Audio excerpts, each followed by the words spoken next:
There are certain kinds of knowledge that become dangerous the moment they leave the shadows. Knowledge that, once possessed, transforms the bearer into something else entirely.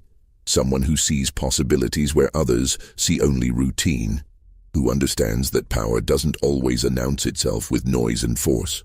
In the autumn of 1841, in Madison County, Mississippi, there lived a woman whose knowledge made her the most feared person on the Riverside estate, though few would ever dare speak this truth aloud. Her name was Hannah, and she had spent 23 years in the plantation kitchen, learning secrets that went far beyond the preparation of meals. The kitchen stood separate from the main house, a deliberate distance that the plantation owner, Edward Collier, had always insisted upon. Fire hazards, he would explain to visitors. But those who worked in that kitchen understood a different truth. It was a kingdom unto itself, and Hannah ruled it with absolute precision.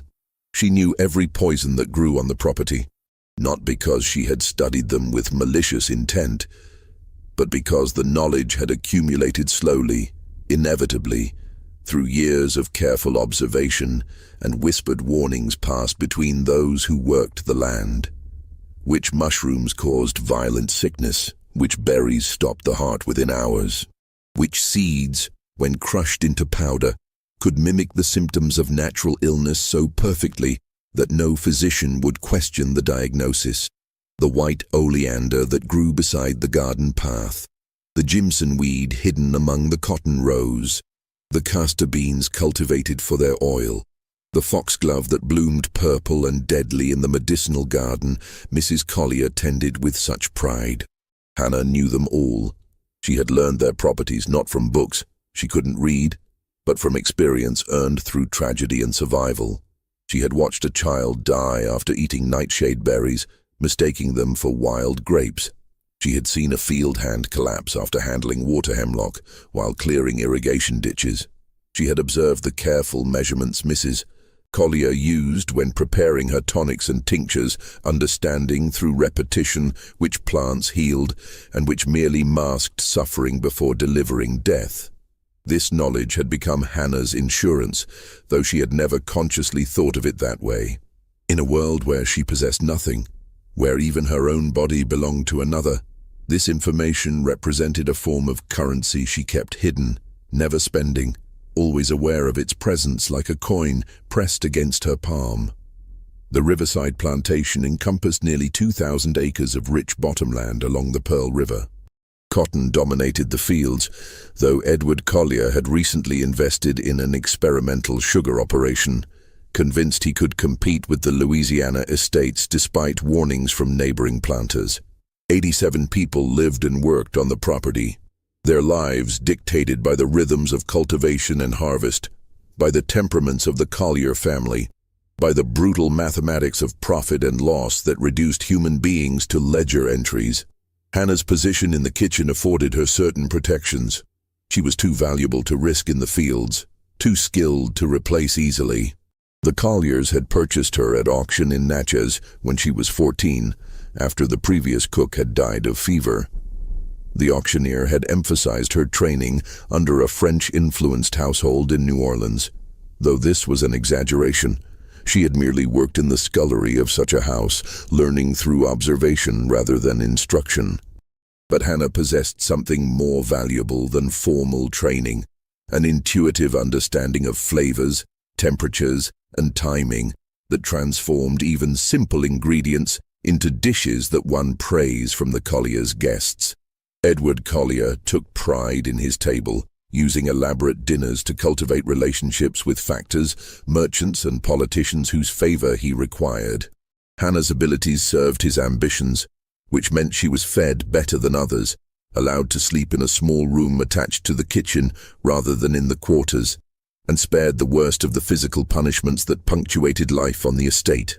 This relative privilege created distance between Hannah and the others. Some resented her perceived advantages. Others understood that her position came with its own dangers, that proximity to the main house meant constant surveillance, that the standards expected of her left no room for human weakness or error. She maintained carefully calibrated relationships with everyone, respectful deference toward the Colliers, professional courtesy with Thomas Barrett, the white overseer who managed the daily operations. Distant, but not unfriendly interactions with the house servants. Practical exchanges with those who worked the gardens and livestock, trading kitchen scraps and occasional favors for the freshest produce and meat. Only with Dinah, who worked as seamstress and occasional lady's maid to Mrs. Collier, did Hannah allow something approaching friendship. They had arrived at Riverside within months of each other, both young and terrified, both learning to navigate a world of unspoken rules and sudden violence. Over the years, they had developed a shorthand communication that required few words, able to convey warnings and reassurances with a glance or the tilt of a head. It was Dinah who first noticed something had changed in the main house. Mrs. Collier requested 3 dresses be let out. Dinah mentioned quietly one evening in late September, standing in the kitchen doorway while Hannah prepared the next day's bread dough. She said she's been retaining water, but... Hannah's hands continued their rhythmic kneading, but her attention sharpened. But I heard her being sick this morning. 4th time this week.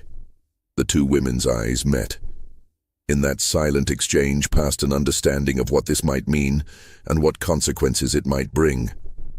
Catherine Collier was 32 years old and had been married to Edward for 14 years.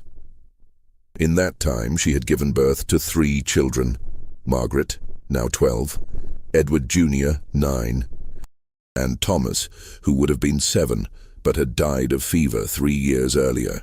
The loss of Thomas had devastated Catherine, plunging her into a melancholy that had lasted months, from which she had emerged changed, quieter, more distant, prone to headaches and nervous complaints. If Catherine was pregnant again, it would alter the household's dynamics in ways both obvious and subtle. It might soften Edward's increasingly short temper, giving him hope for another son. It might deepen Catherine's anxiety, given her age and the memory of her loss. It might shift attention away from other matters that had been building tension in the house. Matters like Edward's frequent trips to Charleston and New Orleans, which some whispered had purposes beyond business. Like the gambling debts that Thomas Barrett had mentioned to the house servants, thinking his words wouldn't travel.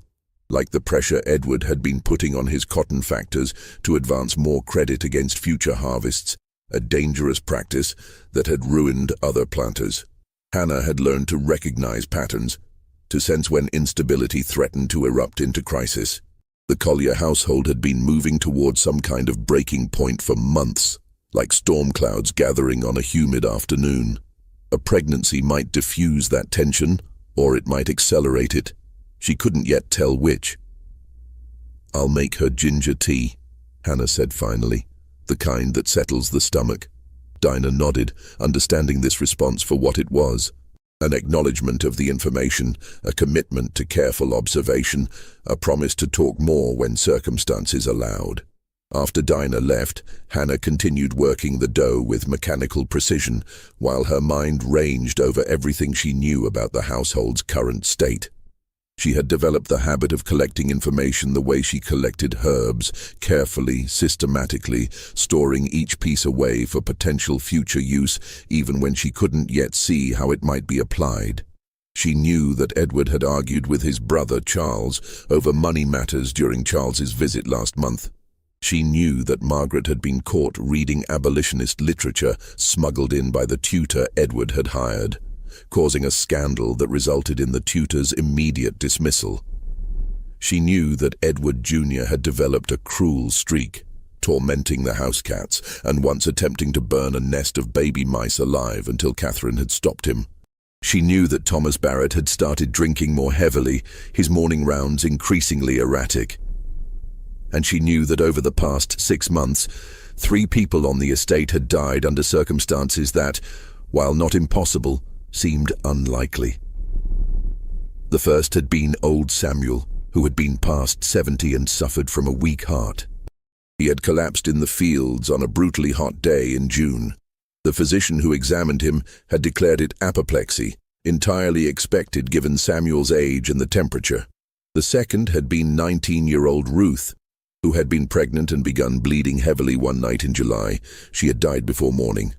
The same physician had concluded it was a miscarriage gone wrong.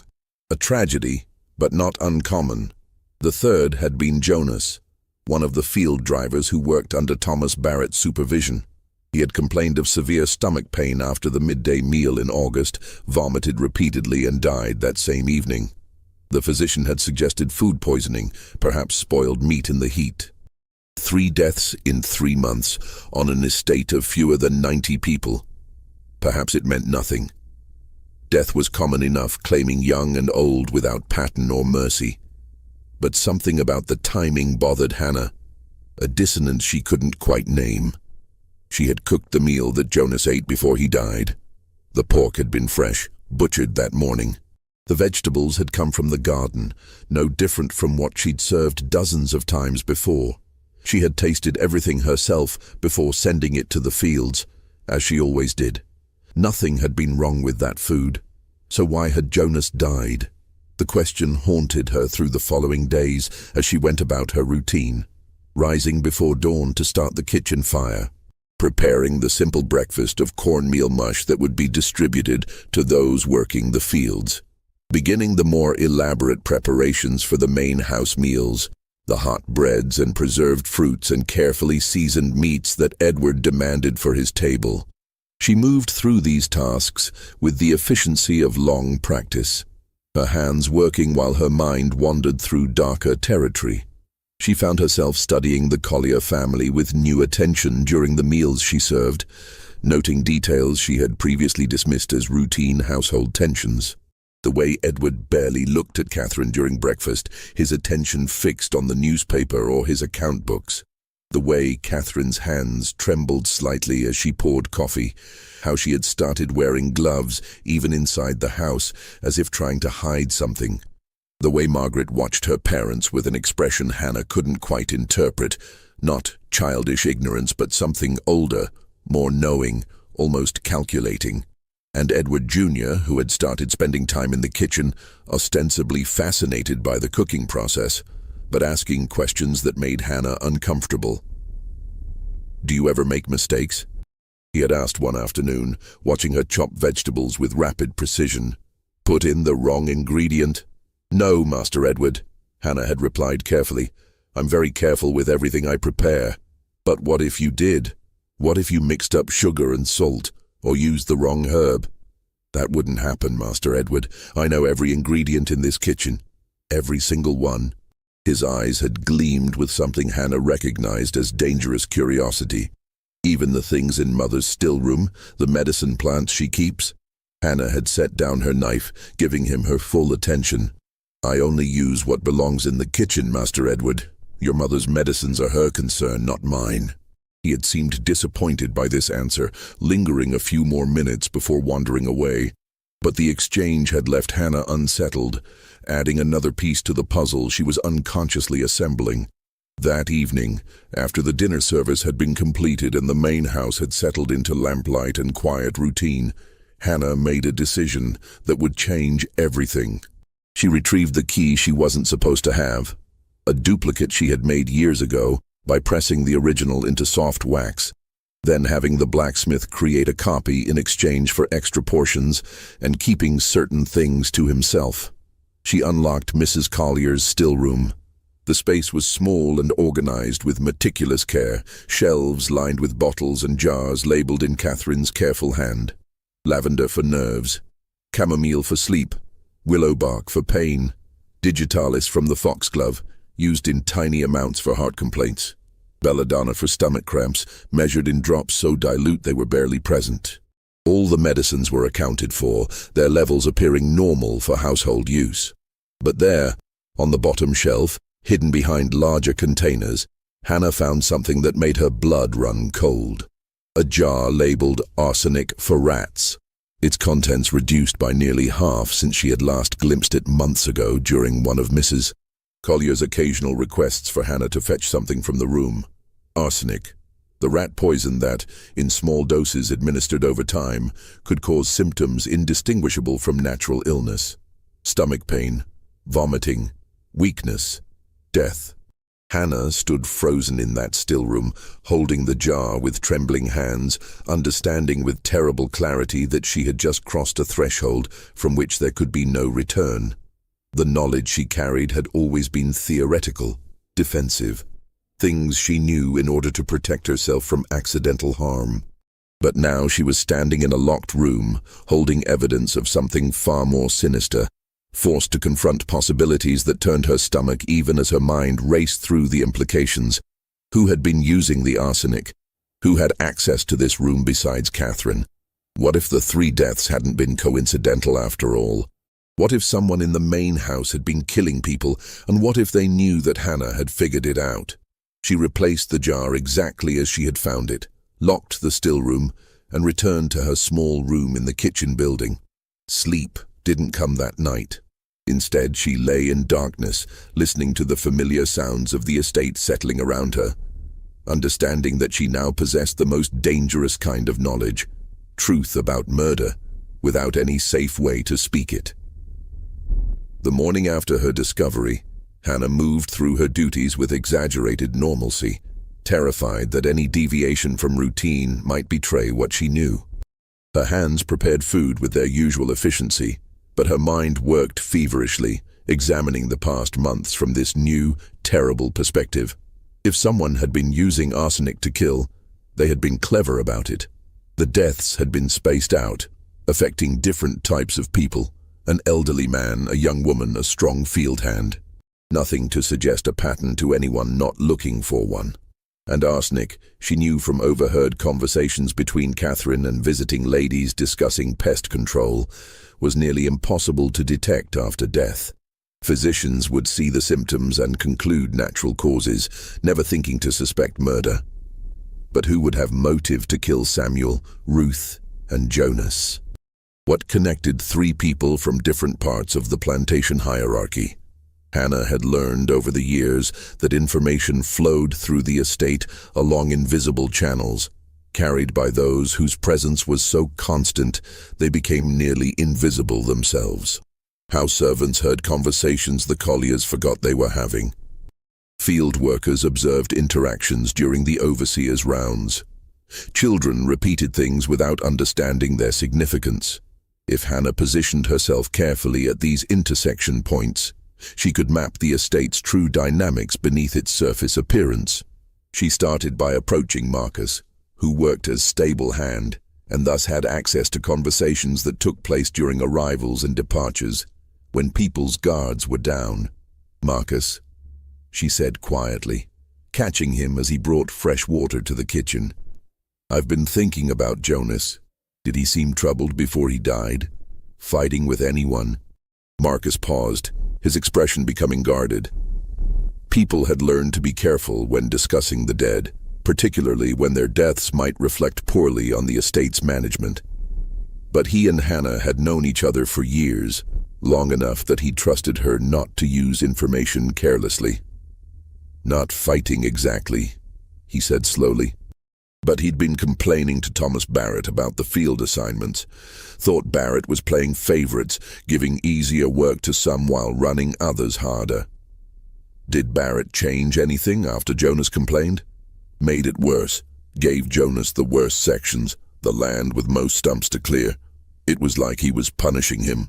Marcus's face tightened. But Jonas was strong, could handle hard work. What he couldn't handle was... He trailed off, glancing toward the main house. "What?" Hannah pressed. "There were rumors," Marcus said finally, his voice dropping even lower, "about Jonas and one of the house girls. About them being caught together somewhere they shouldn't have been. About Mr. Collier being furious." The implication hung heavy between them. Such situations rarely ended well for those involved. If Edward had discovered a liaison between Jonas and one of the house servants, particularly if it had been consensual, it would have been seen as theft of his property's time and reproductive potential. The usual response would be swift and public punishment, meant to discourage others. But there had been no public punishment. Jonas had simply died, suddenly and painfully, his death attributed to bad meat. "Which house girl?" Hannah asked. Marcus shook his head. "Don't know if it was true. Just rumors." But the next day, Hannah noticed something she had missed before. 16-year-old Lily, who worked primarily as Catherine's personal maid, had been given additional outdoor duties. working in the vegetable garden, hauling water, tasks that kept her visible and supervised rather than inside the house where private moments might be possible. It was the kind of reassignment that looked like normal work distribution, but functioned as punishment and control.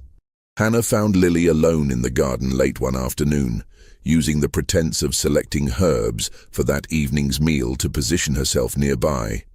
She said nothing at first, simply working in parallel, allowing her presence to become comfortable before attempting conversation. Finally, Lily spoke first. "You knew Jonas?" It wasn't a question. Hannah nodded, continuing to examine mint leaves. "Did he say anything to you?" Lily's voice was barely audible. "Before he died?" "No," Hannah said truthfully, "but I remember him as a good person, someone who tried to do right by others." Lily's hands stilled in the dirt. She paused, wrestling with something. "We were going to run. He had been saving money from selling carved wood pieces to some of the hands. Had almost enough to buy supplies. We were going to try for Ohio, had heard about a route through Tennessee." Hannah's chest tightened. The escape attempt would have been nearly impossible, discovered within days, and punished with savage certainty. But she understood the desperation that drove such plans, the calculation that even slim chances of freedom might be worth risking everything. "When were you planning to go?" "August. Right after the lay-by, when everyone's exhausted and discipline gets looser." Lily's voice wavered. "Then Jonas got sick. Died so fast, and You think it wasn't natural?" Hannah finished quietly. Lily's silence was answer enough. Hannah returned to the kitchen with her herbs and a deepening sense of dread. If Jonas had been killed to prevent an escape attempt, it suggested that someone had known about the plan. But how? Had Jonas confided in the wrong person? Had he and Lily been overheard during one of their clandestine meetings? That night, she questioned Dinah about Jonas and Lily, choosing her words carefully.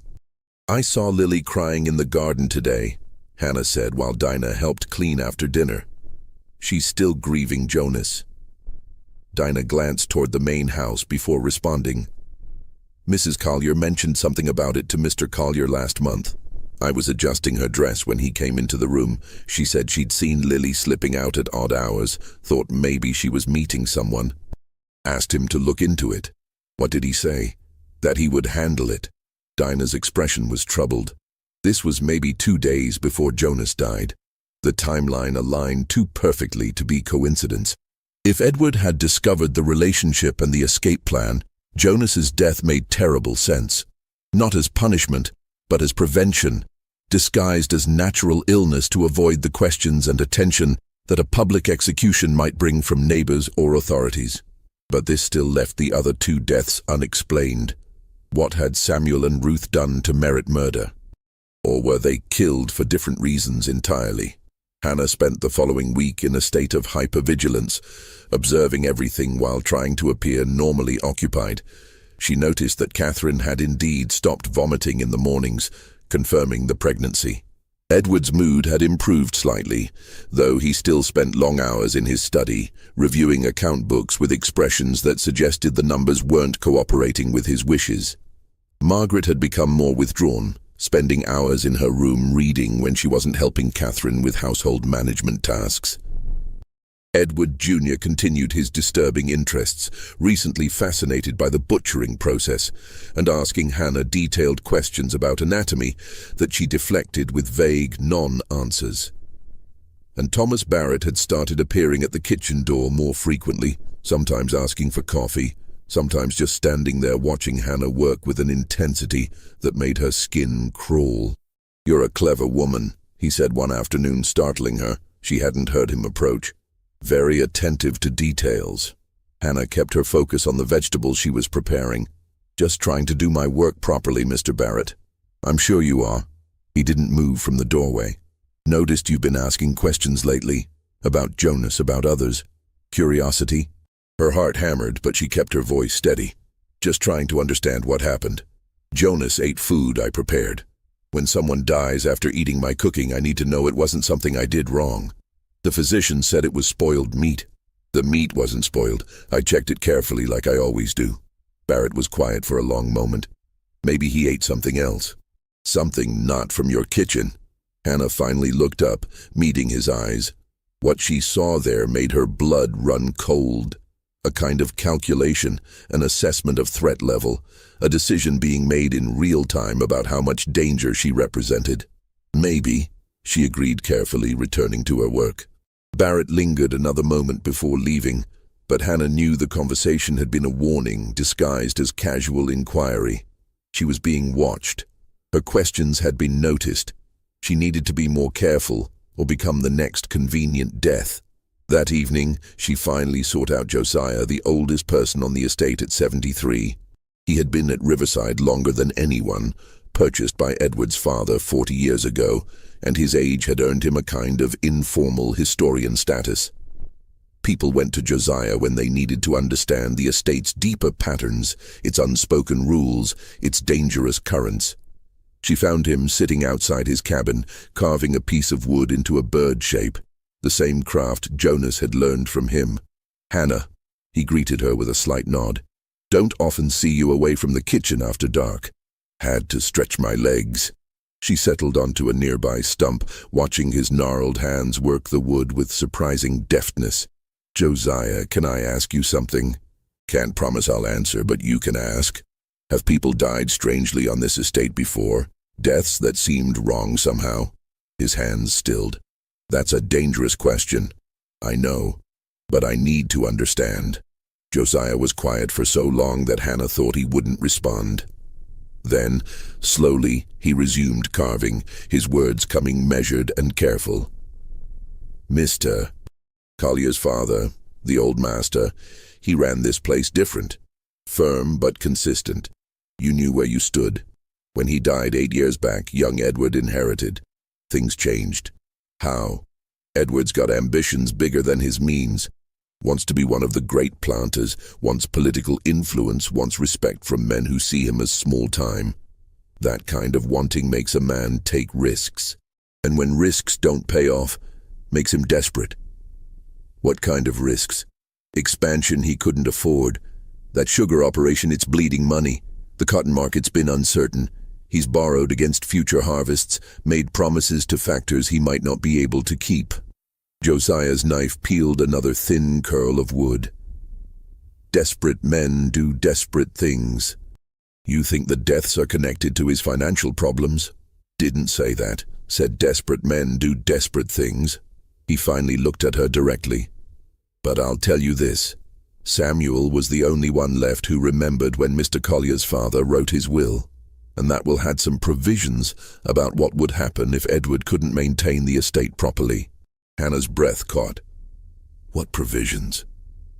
"Don't know exactly. But I know Edward had been asking Samuel questions about it last year, and Samuel, he had a memory like a vault. Could recite conversations from decades past, word for word. What about Ruth? Ruth worked in the house for a while before she got pregnant, worked directly under Mrs. Collier, helping with household accounts. She was good with numbers, could read and cipher better than most. Mrs. Collier trusted her with private matters. The pieces were assembling into a pattern that made Hannah's skin prickle. Samuel, who knew about inheritance provisions. Ruth, who had access to financial information. Jonas, who was planning to escape with Lily, who served as Catherine's personal maid and would have been privy to intimate household secrets. 3 people who knew things. 3 people who died suddenly of causes that could be explained away as natural or accidental. "Josiah," Hannah said slowly, "if someone wanted to kill people quietly on an estate like this, how would they do it?" His hand stopped moving again. When he spoke, his voice carried a warning. A smart person wouldn't ask questions like that. A smart person would keep their head down and their mouth shut.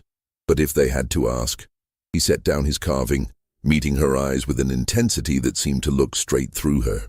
"Then I'd say that person had better be very sure they could protect themselves, because once you start pulling on threads like these, either you pull the whole thing apart or it wraps around your neck. I'm already in it, Josiah. I just need to understand how deep." He studied her for a long moment, then sighed. "Poison's the easiest. Doesn't leave marks, can mimic natural illness if done right. Problem is getting access to it and knowing how to use it without getting caught. Who would have that access? Mrs. Collier keeps all the medicines and rat poison locked in her still room. Only she has the key. He paused significantly. Far as anyone knows. Hannah felt the weight of her stolen key in her pocket as if it had suddenly become burning metal. And who would know how to use them properly? Someone educated. Someone who'd been taught about herbs and medicines. Someone like Mrs. Collier, who came from a family that prided itself on household medicine knowledge. The implications struck Hannah like cold water. She had been assuming Edward was behind the deaths, but what if it was Catherine? What if the mistress of the house, with her medicines and her melancholy and her trembling hands, was systematically removing threats to the household's stability? But that raised new questions. Why would Catherine kill Samuel, Ruth, and Jonas? What threat did they pose to her? Unless she was protecting Edward. Unless she knew about his financial desperation, his secrets, his vulnerabilities, and was eliminating anyone who might expose him or complicate his efforts to solve his problems. Or unless Catherine had her own secrets, her own desperate need for control in a life where she had so little power. Hannah thanked Josiah and made her way back to the kitchen, her mind spinning with possibilities. She had entered this investigation thinking she was looking for a single poisoner with clear motives. Instead, she was uncovering a web of secrets, financial pressure, and multiple people with access and potential reasons to kill. And she was running out of time to stay invisible. Thomas Barrett's warning had been clear. Someone knew she was asking questions. Someone was watching her. If she didn't figure out who was behind the death soon, she might become the fourth victim. The next morning brought new complications. Catherine requested Hannah's presence in the main house, an unusual summons that immediately set every nerve on edge. Hannah found Catherine in the small sitting room she used for morning correspondence, sitting by the window with her hands folded in her lap. She looked pale and tired, dark circles under her eyes suggesting she wasn't sleeping well. "Hannah," Catherine said without preamble, "I need to discuss something delicate with you." "Yes, ma'am. I've been hearing reports that you've been asking questions about certain unfortunate events on the estate. The deaths of Samuel, Ruth, and Jonas." Hannah's mouth went dry, but she kept her expression neutral. "I was concerned, ma'am. Jonas died after eating a meal I prepared. I wanted to make sure there wasn't something wrong with my cooking. The physician confirmed it was spoiled meat, not your preparation." "Yes, ma'am. But the meat wasn't spoiled when I cooked it. I was worried there might be something else I missed." Catherine studied her with eyes that seemed to see more than Hannah was comfortable with. "Your dedication to your responsibilities is noted. However, I need you to understand that asking questions about such matters can cause unnecessary distress. People talk, rumors spread, and the last thing this household needs is speculation about improper circumstances." "I understand, Ma'am." "Do you?" Catherine's voice sharpened slightly. "Because I'm not sure you understand your position here, Hannah. You're very good at your work. The meals you prepare are excellent, and you've served this family well for many years. But that service depends on discretion, on knowing what questions to ask and which ones to leave unspoken." It was a threat wrapped in courtesy, unmistakable in its intent. "I understand completely, ma'am," Hannah said quietly. "I won't ask any more questions." "Good." Catherine's expression softened slightly, though her eyes remained hard. "I'm glad we understand each other. You may return to your duties." Hannah left the sitting room with her heart pounding so hard she thought Catherine must have heard it. The message had been clear: stop investigating or face consequences. But the very fact that Catherine had felt the need to deliver that warning personally suggested Hannah had touched something important, something dangerous enough to warrant direct intervention. She had two choices now.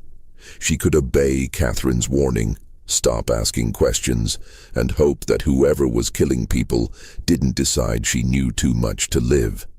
Or she could continue investigating, more carefully this time, and try to protect herself by gathering enough evidence that her death would raise uncomfortable questions. Neither option was safe, but one left her completely vulnerable to someone else's choices, while the other gave her at least the illusion of agency. Hannah chose the second option, knowing it might kill her.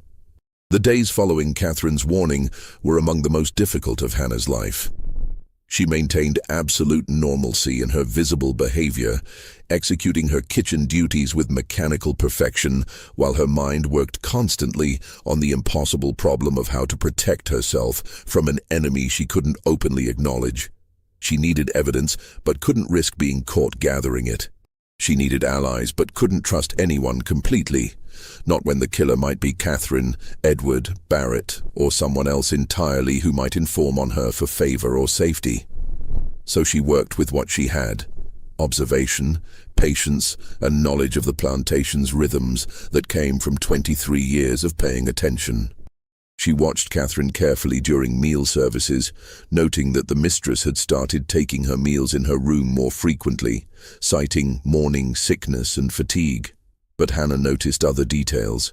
The way Catherine's hands had stopped trembling, suggesting either the pregnancy was stabilizing her nerves or something else had changed. The way she had started spending more time in the garden, particularly near the medicinal plants. She watched Edward, who had become increasingly irritable, snapping at his children and house servants over minor infractions.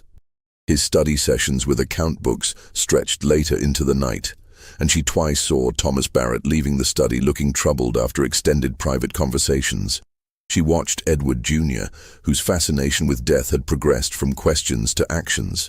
He had killed a cat, everyone knew though no one spoke of it, claiming it had attacked him, though the animal had been too mutilated for that explanation to hold credibility. Margaret had found the body and reported it to Catherine with trembling hands. But Catherine had merely instructed the boy to be more careful and said nothing to Edward.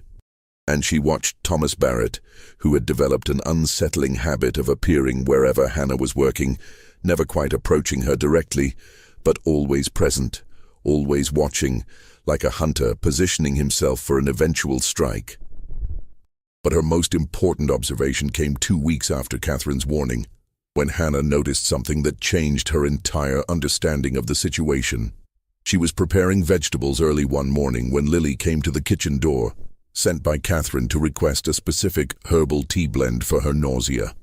As Hannah prepared the mixture, she noticed how thin Lily had become, how the girl's hands shook slightly as she accepted the teapot. "Are you well, Lily?" Hannah asked quietly.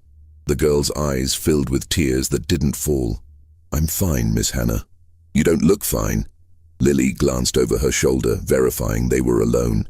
Then, in a voice barely above a whisper, "I'm scared." "Of what?" "I can't say, but if something happens to me, you should know." She stopped abruptly as footsteps sounded from the main house. "I have to go." She left before Hannah could press further, but the exchange haunted Hannah through the day. Lily was frightened of something specific, something immediate, and she had wanted Hannah to know something, but had been interrupted before she could share it. That night, Hannah made a decision that crossed another line. She would enter the main house after everyone was asleep and search for information that might explain what was happening.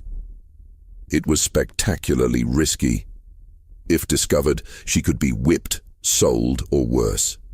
But she was convinced that understanding the Colliers' secrets was the only way to protect herself from becoming their next victim. She waited until well past midnight, when even Edward's lamp had been extinguished. Then, using her stolen key, she entered through the kitchen door and moved silently through the house's ground floor. She had been in these rooms thousands of times while serving meals, but experiencing them at night without legitimate purpose transformed them into foreign territory. Every creak of wood, every settling sound sent her pulse racing. She started with Edward's study, carefully searching through papers on his desk by the dim light of a shielded candle. What she found confirmed Josiah's warnings. Edward was in severe financial trouble. Letters from factors demanding payment. Notes from his bank threatening to call in loans. Calculations showing that even a good cotton harvest wouldn't cover his obligations. But it was a letter tucked into a private drawer that made everything crystallize. The letter was from Charles Collier, Edward's brother, and it was dated 3 months before Samuel's death. In it, Charles reminded Edward of a provision in their father's will. If Edward could not maintain the estate profitably for 5 years after their father's death, ownership would transfer to Charles, with Edward receiving only a small annuity. The 5-year mark had been reached this past April. Charles had sent someone to audit the estate's financial condition, and that someone had apparently talked to Samuel, who could verify that Edward had been hiding losses, inflating harvest numbers, and borrowing against inflated collateral. Samuel had died in June. Hannah stood frozen in the study, holding the letter with shaking hands. Edward had killed Samuel, or had him killed, to protect his ownership of Riverside, which meant Ruth and Jonas must have stumbled onto evidence of either Samuel's murder or Edward's financial deception. The sound of footsteps in the hall above sent Hannah diving behind Edward's desk, blowing out her candle and pressing herself into the shadow. She held her breath as the footsteps descended the stairs, moved through the lower hall and entered the kitchen. Whoever it was stayed there for several minutes. Hannah could hear the sounds of cabinet doors opening and closing, glass clinking, water being poured. Then the footsteps returned, climbing back upstairs. Hannah waited another 10 minutes before emerging from her hiding place. She returned Edward's papers to their original positions, checking twice to ensure nothing appeared disturbed. Then she slipped back through the kitchen door and returned to her room, her mind racing with implications. She had found motive. Edward was killing to protect his inheritance. But she still didn't know how he was accessing the arsenic, unless he had a copy of Catherine's still-room key as well. Or unless Catherine was complicit, helping him remove threats to their family's security. The next morning, Hannah was preparing breakfast when she heard screaming from the main house. Her first thought was that someone had discovered her nighttime intrusion. Her second thought was that something had happened to one of the Colliers. Both possibilities sent terror through her as she abandoned the kitchen and ran toward the main house. She found chaos in the front hall. Catherine was standing at the top of the stairs in her nightgown, her face white and her mouth open in a continuing scream. Edward was running up the stairs, taking them 2 at a time. The house servants were converging from different directions, confusion and fear on their faces. "What happened?" Hannah demanded of Dinah, who stood frozen in a doorway. "It's Miss Margaret," Dinah whispered. "She's sick, really sick." Hannah's blood turned to ice. She pushed past the gathering servants and ran up the stairs, knowing she had no business being there but needing to see, to understand. Margaret's room door was open. Inside, Hannah could see the 12-year-old girl lying on her bed, her face grey and covered in sweat, a basin on the floor beside her showing evidence of violent vomiting. Edward was shouting for someone to fetch the physician. Catherine had stopped screaming but was sobbing, clutching the doorframe as if it was the only thing keeping her upright. And Hannah, standing in the hallway, knew with terrible certainty exactly what had happened. She had heard someone in the kitchen last night. Someone had been preparing something to eat or drink. Margaret, who often came down for a glass of milk when she couldn't sleep, must have consumed whatever had been prepared. Whatever had been poisoned. But poisoned by whom? Had Edward accidentally poisoned his own daughter while preparing something meant for someone else? Had Catherine done it deliberately, her mind fractured by stress and pregnancy hormones? Had Margaret's illness been the horrible result of a dose meant for different target? Or, and this thought made Hannah's skin crawl, had Margaret been the intended victim all along, killed by someone for reasons Hannah hadn't yet uncovered? The physician arrived within the hour, examining Margaret with growing concern. Hannah, who had been ordered back to the kitchen but was lurking nearby, overheard fragments of his conversation with Edward. Symptoms consistent with toxic ingestion. Need to empty her stomach completely. May already be too late. Margaret died that afternoon, never regaining consciousness. The estate plunged into mourning. But underneath the grief, Hannah sensed something else. Fear. The Colliers knew this hadn't been a natural death. They might not understand the full scope of what was happening, but they knew their daughter had been murdered. And the murderer was still here, still killing, still dangerous. In the week following Margaret's death, the Riverside estate transformed into a place of suffocating suspicion. Edward interrogated the house servants with barely controlled rage, demanding to know who had been in the kitchen that night, who had prepared food or drink, who had seen or heard anything unusual. No one admitted to being in the kitchen. No one had seen or heard anything.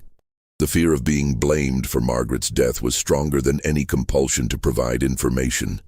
Hannah maintained absolute silence about her own nighttime activities, knowing that admitting she had been in the main house would make her the primary suspect, regardless of actual guilt. She had touched nothing in the kitchen, had only hidden in the study and read letters. But no one would believe that, and the punishment for a slave entering the main house without permission was severe, even without an associated death. Catherine had collapsed completely after Margaret's funeral, taking to her bed and refusing to see anyone except the physician, who prescribed rest and laudanum for her nerves. Edward, meanwhile, had descended into a paranoid fury, convinced that someone on the estate was deliberately targeting his family. He was right, of course, but Hannah was beginning to suspect his understanding of the situation was incomplete in crucial ways.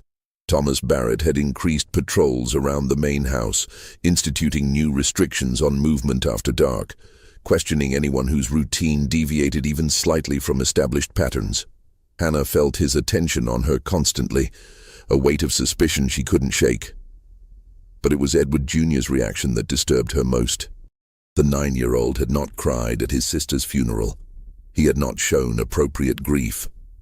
Instead, he had watched the proceedings with an expression of intense interest, studying the mourners, the casket, the rituals of death, with the same fascinated attention he gave to dissection and violence. And twice, Hannah had caught him watching her with an unnerving smile. 4 days after the funeral, Lily failed to appear for her morning duties. When Catherine, emerging from her seclusion, sent someone to fetch her, they found Lily unconscious in the servants' quarters, barely breathing. The physician was summoned again. He examined Lily, smelled her breath, checked her pulse, and delivered his diagnosis with grim certainty. Poison. Same as the Collier girl. This time, Edward's rage found a target. He ordered Lily's small room searched, and Thomas Barrett discovered, hidden beneath her mattress, a small vial of arsenic taken from Catherine's still room. She confessed before she lost consciousness, Barrett announced to the assembled household, his face hard. Said she'd been planning to escape and wanted to take revenge on the family for Jonas's death. Poisoned Miss Margaret, thinking she was getting back at the master. Then tried to kill herself when she realized what she'd done. The story was convenient. Too convenient. Hannah knew immediately that it was fabricated, that Lily had been framed, that the real killer was using her as a scapegoat to end the investigation. But what could Hannah say? If she challenged Barrett's narrative, she would have to explain how she knew it was false, which would mean revealing her own investigation, her stolen key, her understanding of the killings. She would be condemning herself to save a girl who was already dying. Lily never regained consciousness. She died that evening, and Barrett ordered her body buried immediately in the estate cemetery's far corner, the area reserved for those who had died in disgrace. At the burial, Hannah stood at a distance, watching them lower Lily's body into the ground, feeling the weight of her own cowardice like stones in her chest. She had known Lily was in danger. The girl had tried to warn her that something might happen. And Hannah had done nothing because saving Lily would have required sacrificing herself. But as earth was shoveled onto Lily's grave, Hannah made a decision. She would not let this stand. She would not allow the real killer to escape justice by using a dead 16-year-old as a scapegoat. Even if it destroyed her, she would find a way to expose the truth. She started by revisiting everything she knew, examining it from new angles. If Lily had been framed, someone had planted that arsenic vial in her room. Who had access? Barrett, certainly. He had conducted the search. But he would have needed the arsenic first, which meant access to Catherine's still room. Hannah returned to that locked room late one night, her heart pounding with each step. The still room was exactly as she'd seen it before, except for one crucial detail. The arsenic jar was now empty.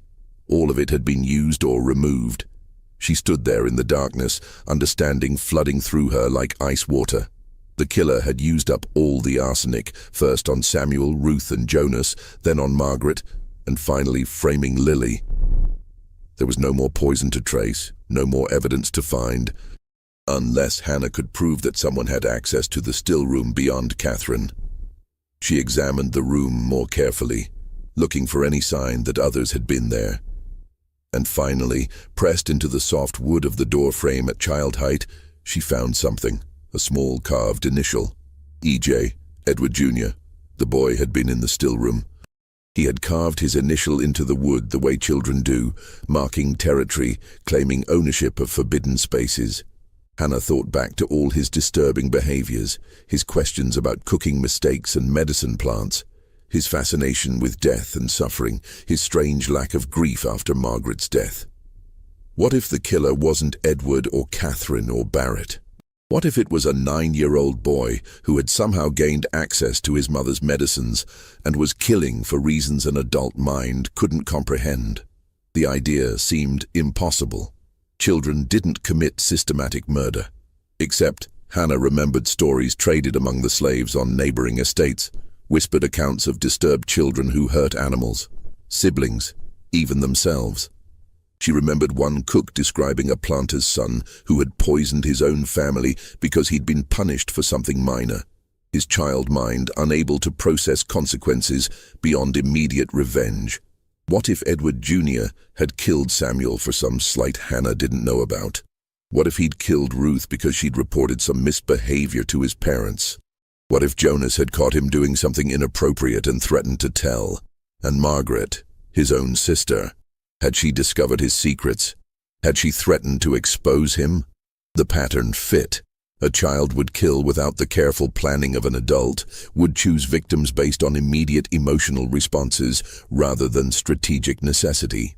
A child with access to the still room, perhaps stealing his mother's key or having a copy made, could poison people without the systematic caution an adult would employ. But proving it was another matter. No one would believe the word of a slave over a white child, particularly a child of the estate's owners. If Hannah accused Edward Jr. without absolute proof, she would be executed for slander, probably tortured first to confess to being the real killer.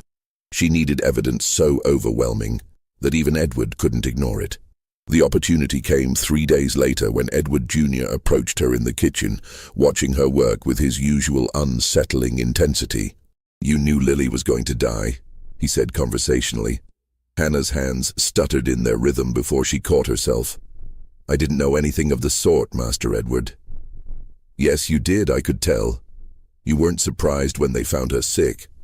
"I was very surprised and very sad." "No, you weren't." He moved closer, his child's face wearing an expression far too knowing. "You know lots of things. You know about poisons and medicines. You know which plants are dangerous." Hannah set down her knife carefully, giving him her full attention. "Your mother knows much more about those things than I do, Master Edward.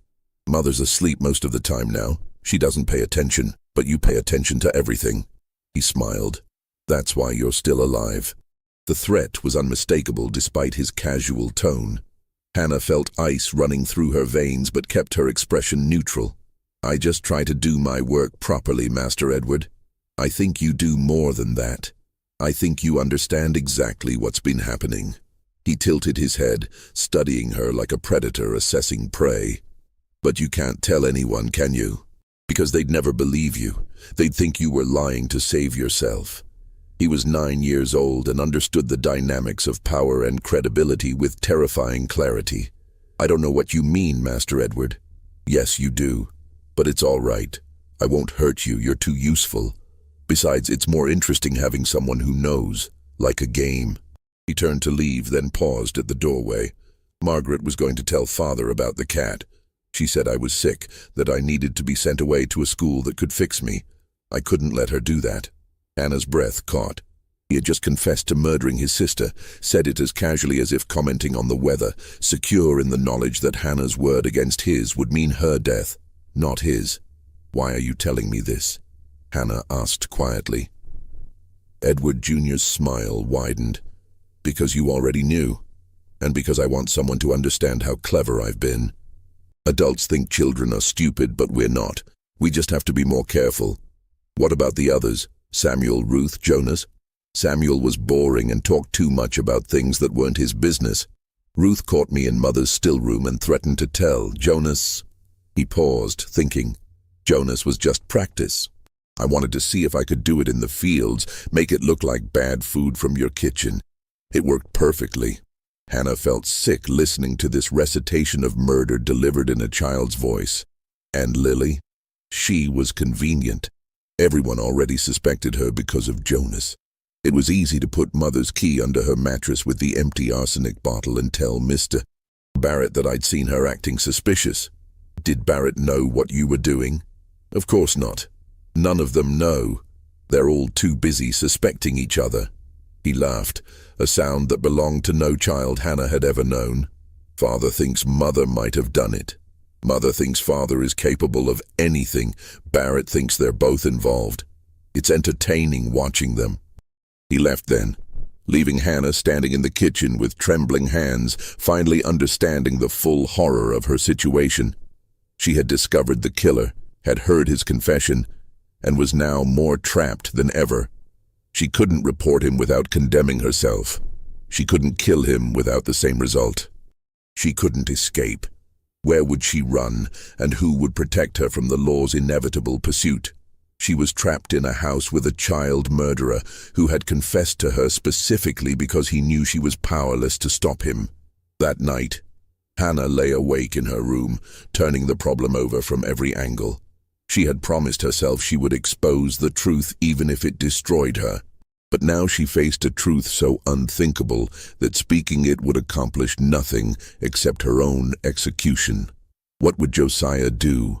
What would someone with more experience navigating impossible situations choose? The answer came to her slowly, built from pieces of conversations, observations, and hard-won wisdom about surviving in a world designed to destroy people like her.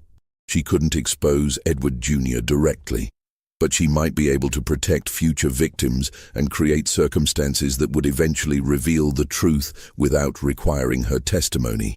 The next morning, Hannah began implementing a plan that required patience, precision, and tremendous faith that she hadn't misjudged the remaining decent people at Riverside Estate.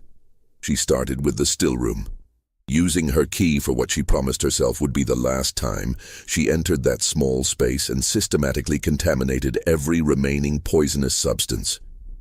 She added ingredients that would cause obvious immediate illness if ingested, violent vomiting, distinctive rashes, symptoms so dramatic that they couldn't be mistaken for natural illness and would require physician intervention. She did this carefully, ensuring that anyone consuming even small amounts would become sick quickly, but not fatally. If Edward Jr. tried to kill again using Catherine's medicines, the attempt would fail spectacularly and draw immediate attention to the still room and its accessibility. Next, she approached Josiah, choosing her words with extraordinary care. "I need advice," she said, sitting beside him outside his cabin on a Sunday afternoon when others were occupied with rest or prayer. If someone knew about wrongdoing but couldn't speak of it without condemning themselves, what should they do? Josiah's carving knife paused. "That's an even more dangerous question than the last one you asked me." "I know, but I'm out of options." He studied her for a long moment. "Does this wrongdoing put others in immediate danger?" "It might. I'm trying to prevent it." "Can you do that without exposing yourself?" "I'm trying, but I need someone to know certain things just in case. Not specific accusations, just directions to look if something happens to me." Josiah set down his carving. "Tell me what you need me to know." Hannah spoke for nearly an hour, laying out a careful narrative of facts without direct accusations. She described the pattern of deaths, the missing arsenic, the access to the still room, the carved initials she'd found. She never mentioned Edward Jr. by name, but she provided enough information that an intelligent person examining the situation would eventually reach the right conclusion. "If I die suddenly," she finished, "I need someone to tell Edward Collier's brother Charles about all of this. Write it down if you can. Send it somehow. Charles wanted someone to investigate Edward's management of the estate.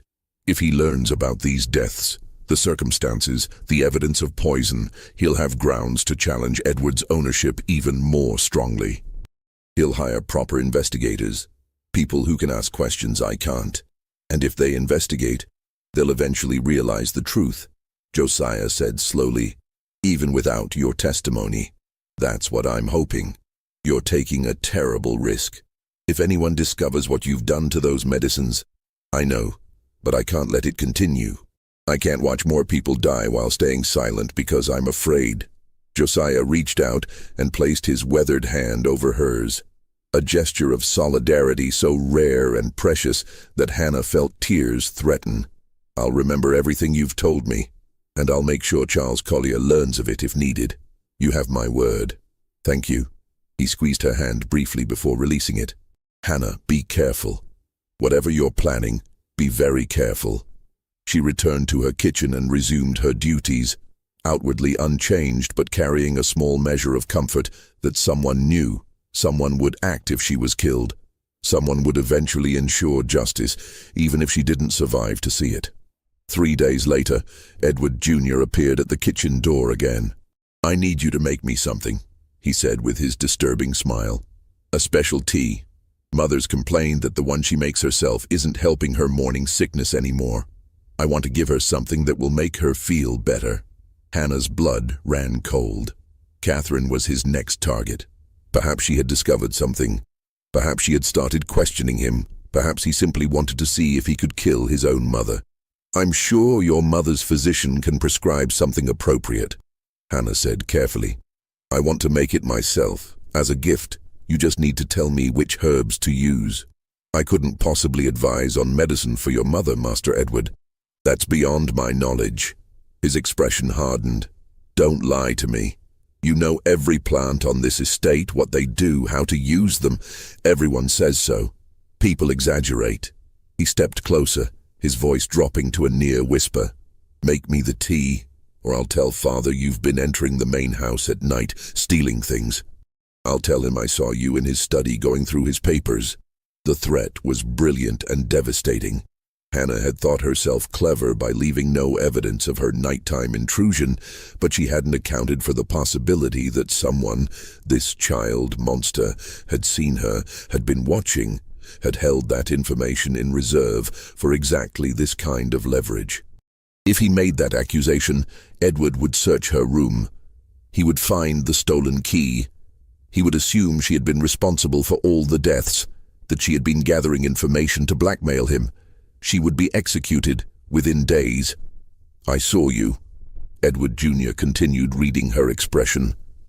"I was in Margaret's room that night. I saw you go into Father's study. I watched you read his letters. I know you know things." Hannah felt the walls closing in, the trap tightening around her with mechanical inevitability. She could refuse and be exposed.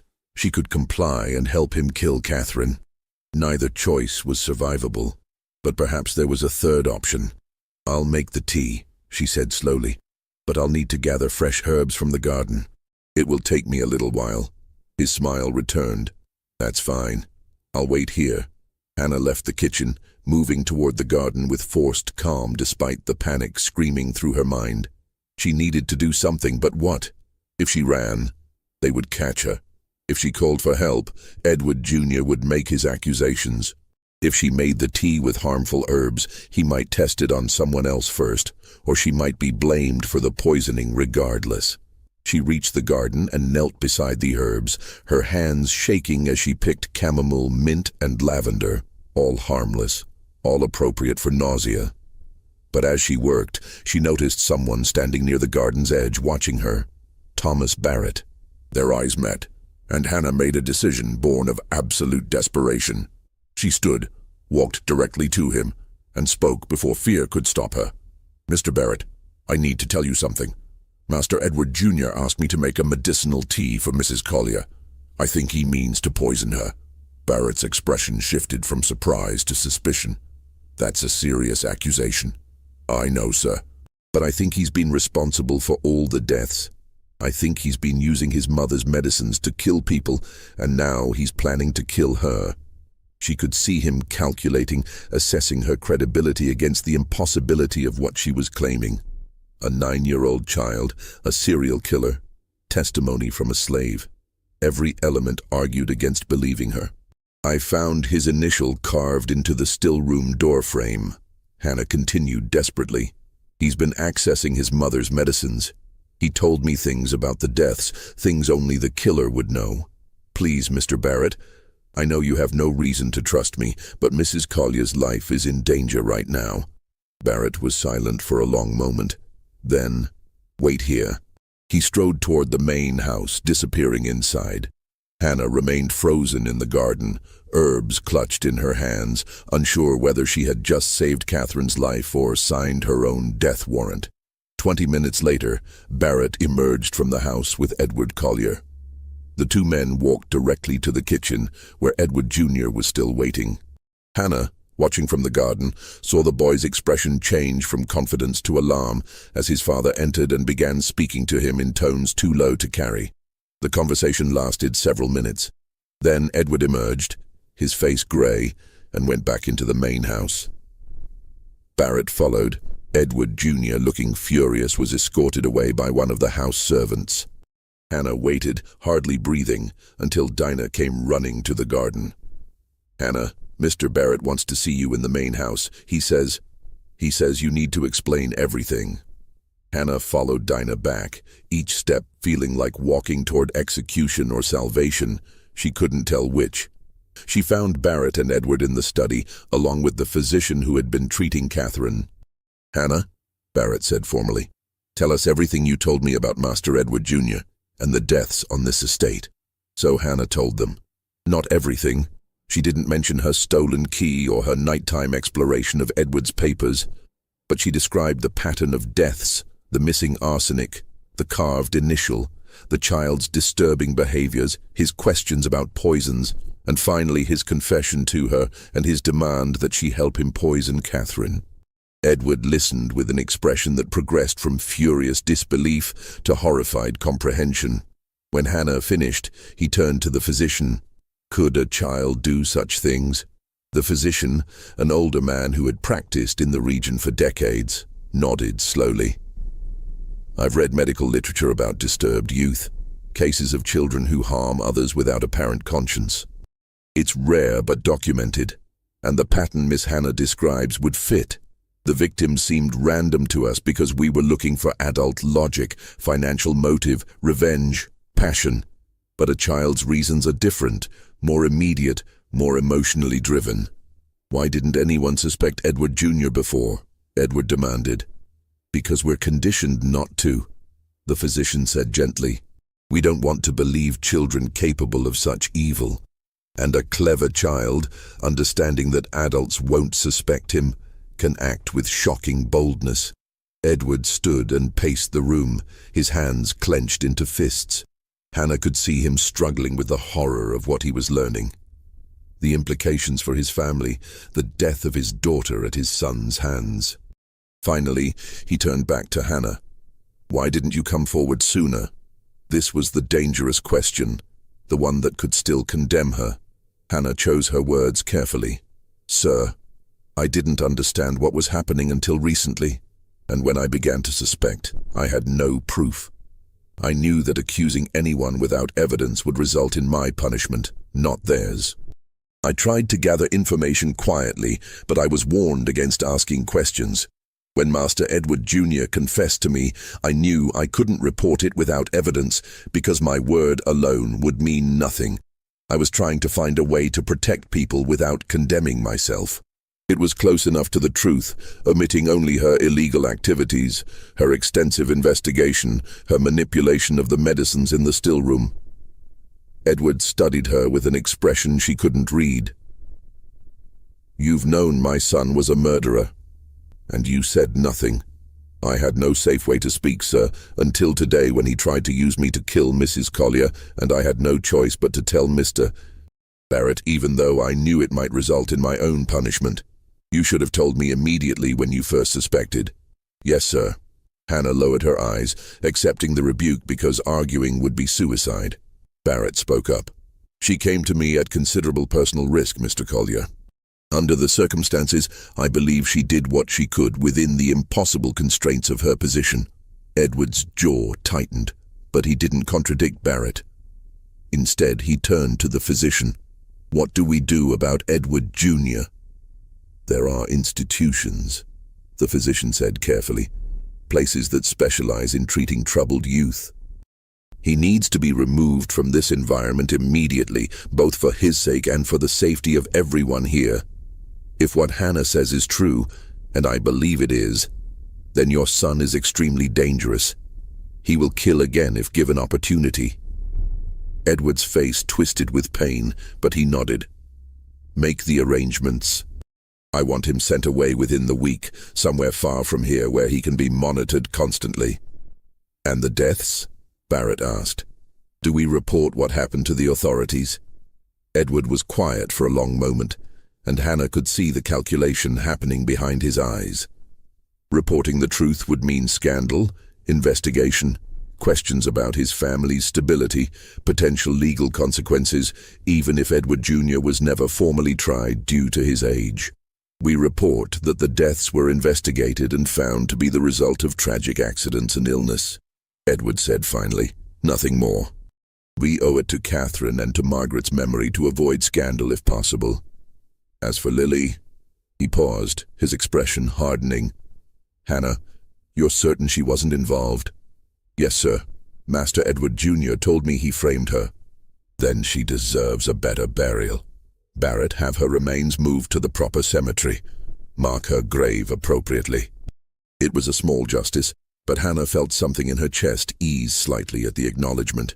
Edward looked at Hannah again, his expression complex. You've served this family well in a situation where many would have chosen self-preservation over truth. I won't forget that. You may return to your duties. It was dismissal and reprieve combined. Hannah left the study with trembling legs, hardly believing she had survived the conversation. Edward Jr. was sent away 5 days later to an institution in Pennsylvania, departing in the middle of the night to avoid attention.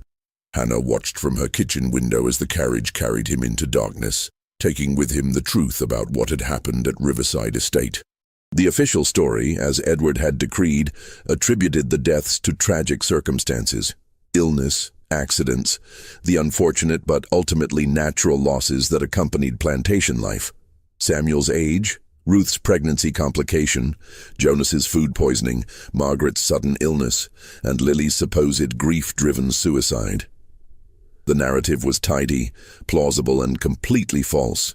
But within the estate's black community, the real story spread through whispers and significant glances. Hannah's role was understood without being spoken of, her courage and the impossible position she had navigated becoming part of the unwritten history that existed beneath the surface of official records. Catherine Collier recovered slowly from her grief, clinging to her unborn child as if it might redeem the loss of the daughter murdered by her son. She never spoke to Hannah directly about what had happened, but she began leaving small gifts in the kitchen, extra fabric, a better blanket, jars of preserves from her personal stores, gestures of acknowledgement that couldn't be expressed in words. Edward himself changed after the revelation, becoming quieter, older, the weight of his son's crimes aging him in ways that financial stress hadn't managed. His relationship with Catherine grew distant, both of them carrying guilt and grief that had no outlet. The estate continued operating, cotton planted and harvested, sugar operations eventually abandoned after another unprofitable year. The financial pressures that had formed the backdrop to murder persisted, though Edward ultimately managed to maintain ownership by borrowing more extensively and mortgaging his future against the slim hope of better harvests. Hannah remained in her kitchen, cooking meals and maintaining her routines, carrying knowledge that no one else could fully understand. She had survived by being clever, by gathering information, by understanding the plantation's ecology of secrets and power. But survival had required compromises that haunted her. She had remained silent while people died. She had prioritized her own safety over immediate action. She had gathered evidence while Jonas suffered, while Margaret was killed, while Lily was framed and murdered. Her eventual decision to speak had saved Catherine, but came too late for the others. Was she a survivor who had done the best she could in an impossible situation? Or was she complicit through her silence in deaths she might have prevented if she'd been willing to sacrifice herself sooner? She didn't know. Perhaps she never would. But she understood one truth with absolute clarity. In a world structured by slavery, where some people owned others and power was distributed according to skin color rather than merit, justice was always incomplete. The best she could do was survive, bear witness, and hope that someday, somewhere, the full truth might matter. She continued her work with the poisons that grew around the estate, that knowledge that had become both shield and burden. She knew every deadly plant, every toxic berry, every poisonous seed. She knew how they worked, how they killed, how they might be disguised. It was knowledge she would never use, but would never relinquish. In a world where she had so little control over her own life, where death could come suddenly from those who owned her, understanding the mechanisms of poison represented a strange form of power. The knowledge that if circumstances became absolutely unbearable, if life became worse than death, she had options. That knowledge was her secret insurance, locked away in her mind alongside all the other secrets she carried. The truth about Margaret's murder, the reality of Edward Jr.'s nature, the evidence of Edward's financial desperation and Catherine's fragility. She was the keeper of Riverside Estate's darkest truths, the one person who understood the full scope of what had happened in 1841. And she would take most of those truths to her grave, because speaking them would serve no purpose except to endanger herself further. This was survival in the antebellum South, bearing witness in silence, carrying truth without the power to speak it, navigating between danger and discretion with only knowledge as a shield. Hannah returned to her vegetables and her cooking fire, to the endless rhythms of plantation life, carrying her secrets like stones in her pocket, heavy, permanent, hidden. The kitchen remained her kingdom, small and hot and filled with the daily work of feeding people who didn't see her as fully human. But she saw everything. She understood everything. And she would remember everything, even if history never recorded her name or acknowledged her role in the events of 1841. The cook who knew every poison used in the house had survived. And in surviving, she had ensured that at least one person knew the truth about what had happened at Riverside Estate, even if that truth would never be officially recorded. It was a small victory, perhaps. But for someone with as little power as Hannah, any victory was worth claiming, even one that existed only in memory and silence.